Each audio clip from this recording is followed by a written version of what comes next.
जी, अब first chapter start करने लगे हैं। इसमें कैलकुलेशंस हैं। आप देखें मीन, मीडियन, मोड के बारे में आपको पता होना चाहिए। मीन क्या होता है कि जो सबको प्लस कर दो जितनी वैल्यूज़ हैं और उनको डिवाइड कर दो टोटल नंबर पे, तो आपके पास मीन आ जाता है। मीडियन किसे कहते हैं? मिडल वैल्यू को कहते हैं। जो आपके पास लिस्ट है उसको असेंडिंग या डिसेंडिंग ऑर्डर में तरतीब दो और उनमें से जो दरमियान वाली वैल्यूज़ है ना उस वो आपके पास क्या होगी? मीडियन। अगर 2 वैल्यूज़ दरमियान में आ रही हैं, तो आप उन दोनों को प्लस करके डिवाइडेड बाय 2 कर दोगे तो आपके पास मीडियन आ जाएगा। सही है? फिर अपने पास मोड आ जाता है। मोड है जो जो वैल्यू रिपीट हो रही हो।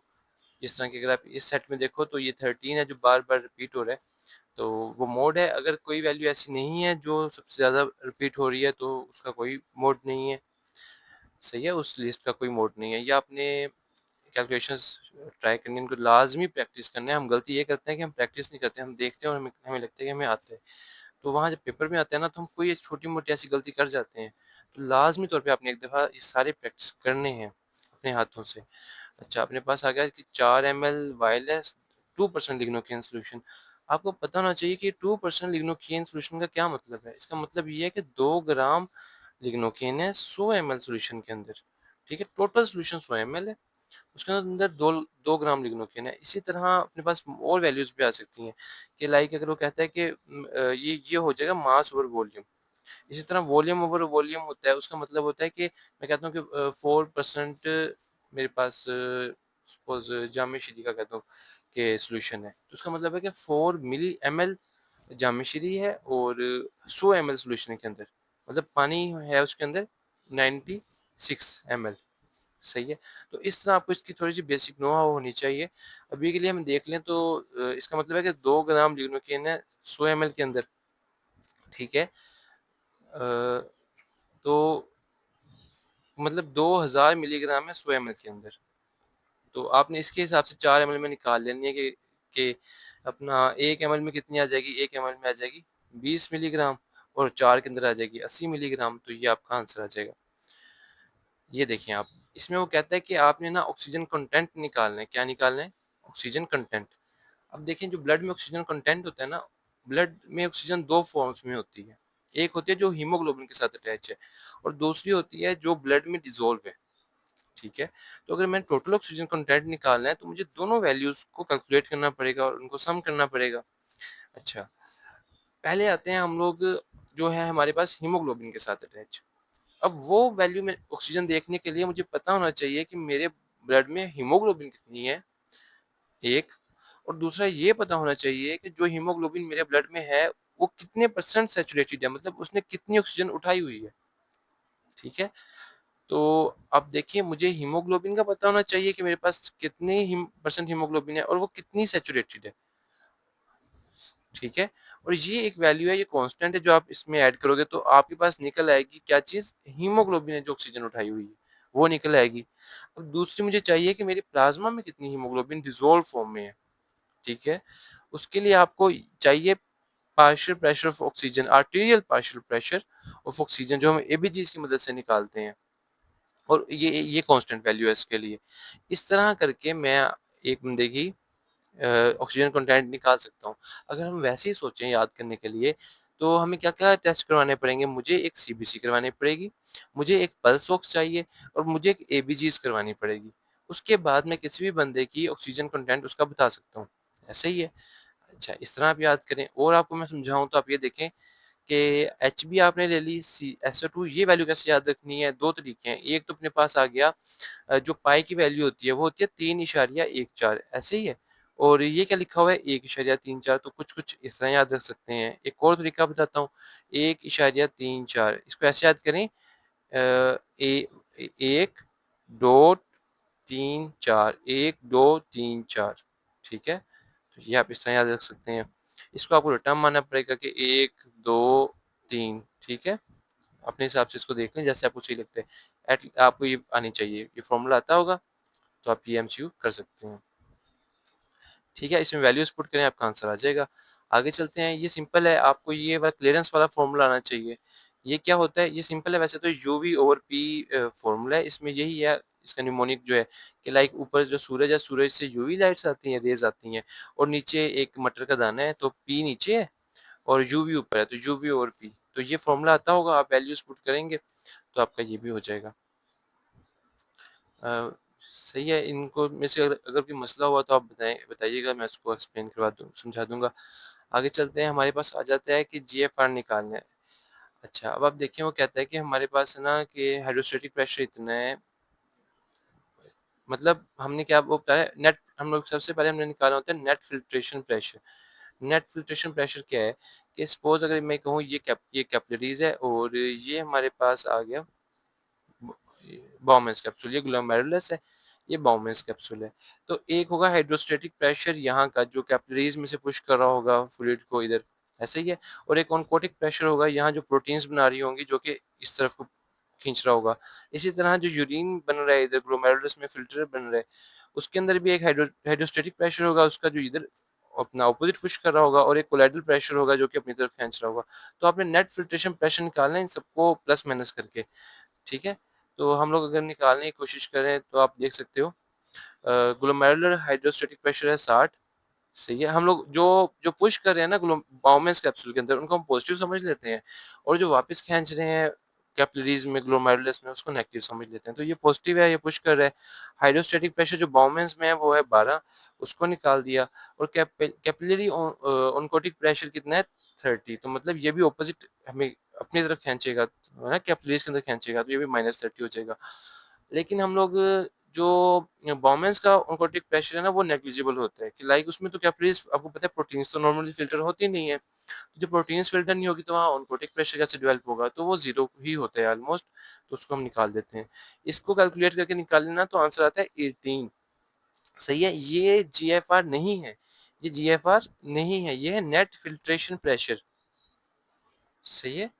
नेट फिल्ट्रेशन प्रेशर की कितनी प्रेशर फोर्स लग रही है ग्लोमेरुलस से बाउमेंस कैप्सूल के अंदर पुश करने में, हमने निकाले जीएफआर। मैं आपको जीएफआर का समझाता हूँ। जीएफआर का फॉर्मूला होता है जीएफआर, इसका फॉर्मूला होता है कि filtration coefficient multiply by net filtration pressure. बात को समझे, मुश्किल नहीं है बिल्कुल भी। फिल्ट्रेशन कोफिशिएंट क्या होता है? फिल्ट्रेशन कोफिशिएंट एक नेट वैल्यू होती है, वो होती है 12.5 ml पर मिनट पर mmHg।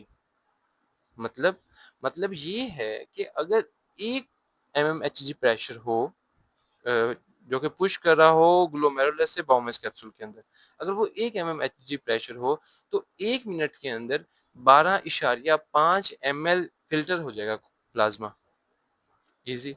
मैं कह रहा हूँ कि मेरे पास है 18 mmHg का प्रेशर, अब कितना फिल्टर करेगा? सिंपल, 18 मल्टीप्लाई बाय 12.5, तो मतलब फिल्ट्रेशन कोएफिशिएंट को नेट फिल्ट्रेशन प्रेशर के साथ मल्टीप्लाई कर दो, तो आपके पास वैल्यू आ जाएगी। तो ये आपने इसको मल्टीप्लाई करना है 12.5 के साथ, फिर जो वैल्यू आएगी वो आपका जीएफआर है। इसको देख लेते हैं। अब ये एल्वियोलर वेंटिलेशन के बारे में पूछता है, इसके मतलब भी काफी सवाल आते हैं, ये क्या होता है?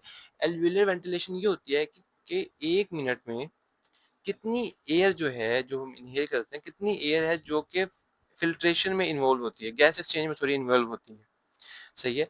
समझे बात को। मैं है ना 500 ml करता हूँ इनहेल। ये जो 500 ml है ना, ये सारी की सारी गैस एक्सचेंज में इन्वॉल्व नहीं होती। इसमें से 1/3 जो होती है वो डेड स्पेस में रह जाती है, ऑलमोस्ट 150 ml, जो कि डेड स्पेस में रह जाती है। बाकी जो एयर लंग्स में चली जाती है ना, वो एक्चुअल में इन्वॉल्व होती है गैस एक्सचेंज के साथ। तो 1 मिनट में कितनी वो टोटल गैस एक्सचेंज इन्वॉल्व हो रही है गैस एक्सचेंज में, उसको कहते हैं एल्वियोलर वेंटिलेशन, ठीक है। उसको निकालने का तरीका क्या है? इजी तरीका है कि जो आप टाइटल वॉल्यूम है, जो आप एक बारी में सांस ले रहे हो, उसमें से वो जो डेड स्पेस है ना, उसको निकाल दो बस। और ठीक है, और उसको ज़रब दे दो टोटल नंबर ऑफ ब्रेथ्स पर मिनट के साथ, सही है। मैं 10 दफ़ा सांस ले रहा हूँ 1 मिनट में, और हर बारी में मैं मतलब 10 दफ़ा सांस ले रहा हूँ, और हर बारी में मैं सपोज 500 ml था जो मैं लंग्स के अंदर लेके जा रहा हूँ, लेकिन उसमें से ना 150 तो काम आ ही नहीं रही, तो उस 150 को बस निकाल दो, ज़रब दे दो 10 के साथ, जो आएगा ना वो 1 मिनट का, मतलब एक एल्वियोलर वेंटिलेशन होगी वो। ईज़ी है, लेकिन ये आपने सारे खुद हाथ से करने हैं, मैं बता रहा हूँ आपको। ये हो जाएगा, कर लोगे ये भी वही चीज़ है। इसमें कहते हैं कि टाइडल वॉल्यूम 350 ml है। ये उसने दिया था आइडियल सिनेरियो। नॉर्मली इस तरह होता है कि आपका 500 ml ही हमारा टाइडल वॉल्यूम होता है एक एडल्ट का, और उसमें ना इधर डेड स्पेस नहीं बताई, तो इसलिए हमने अज्यूम कर लिया कि जो डेड स्पेस आइडियली होती है वो होती है 150 ml। ठीक है, तो हमने वही अज्यूम कर लिया, उसने हमें वैल्यू नहीं दी थी। लेकिन इधर उसने हमें ना एक अपने से एक नई वैल्यू दी है। मे बी अब ये एक कह सकते हो आप किस पेशेंट की हो सकती है, रिस्ट्रिक्टिव लंग डिजीज के पेशेंट की हो सकती है, आप कह लो।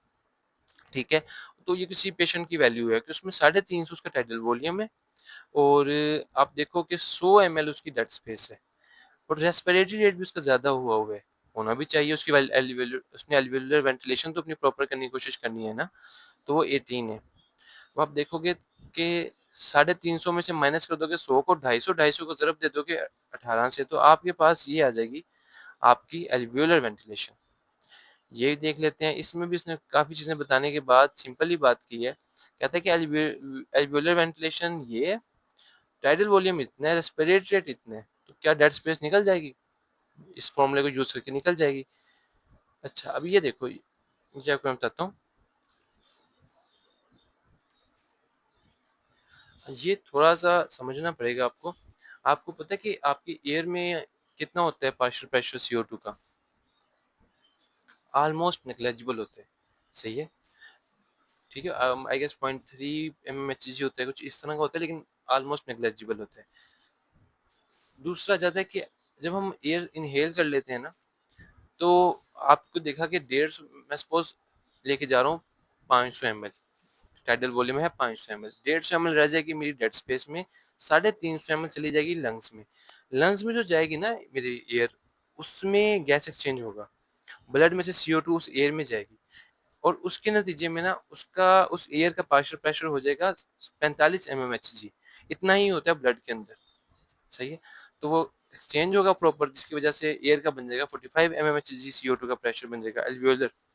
सही है, तो अगर मैं इसको एक्सहेल करूंगा ना, तो अब जो आएगा मेरे पास एक्सहेल्ड एयर में वो होता है 30 mmHg। क्या कोई बता सकता है इसकी क्या वजह है? जो लंग्स में पड़ा था वो था 45 mmHg CO2 का पार्शियल प्रेशर, और जो एक्सहेल्ड एयर में वो कम है, वो है 30 mmHg। उसकी वजह ये है, जो एक्सहेल्ड एयर है ना वो मिक्स्ड एयर है। उसमें दो आ रही है, एक आ रही है जो 150 ml आ रहा है उस एयर का जो जिसमें CO2 है ही नहीं, ना होने के बराबर, नेग्लिजिबल। ठीक है, और एक है 350 ml वो वाली एयर जिसके अंदर 45 mmHg CO2 है। ठीक है, तो वो जब दोनों मिलके निकलेंगे ना, तो ओवरऑल जो निकलते हैं वो 30 mmHg आ जाता है अपने पास पार्शियल प्रेशर एक्सहेल्ड एयर में। यहाँ तक कुछ बात समझ आई है?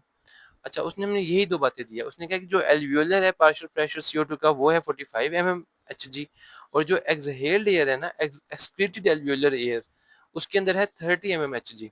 तो आप ना हमें ये निकाल के दो, इसको कहते हैं डेड स्पेस फ्रैक्शन, मतलब dead space volume over tidal volume.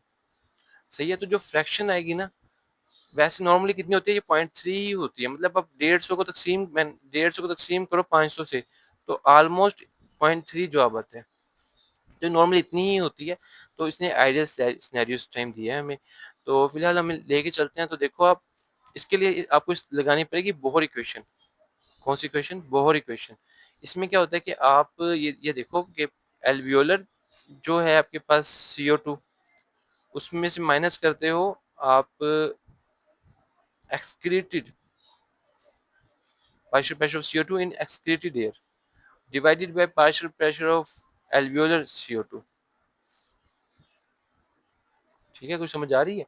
या आप इसमें से देख लो कि एल्वियोलर CO2 का partial pressure minus excreted CO2 का, ठीक है, एक्सक्रीटेड एयर में, और डिवाइडेड बाय एल्वियोलर। तो इससे जो आंसर आएगा ना, ये क्या है? ये है डेड स्पेस फ्रैक्शन।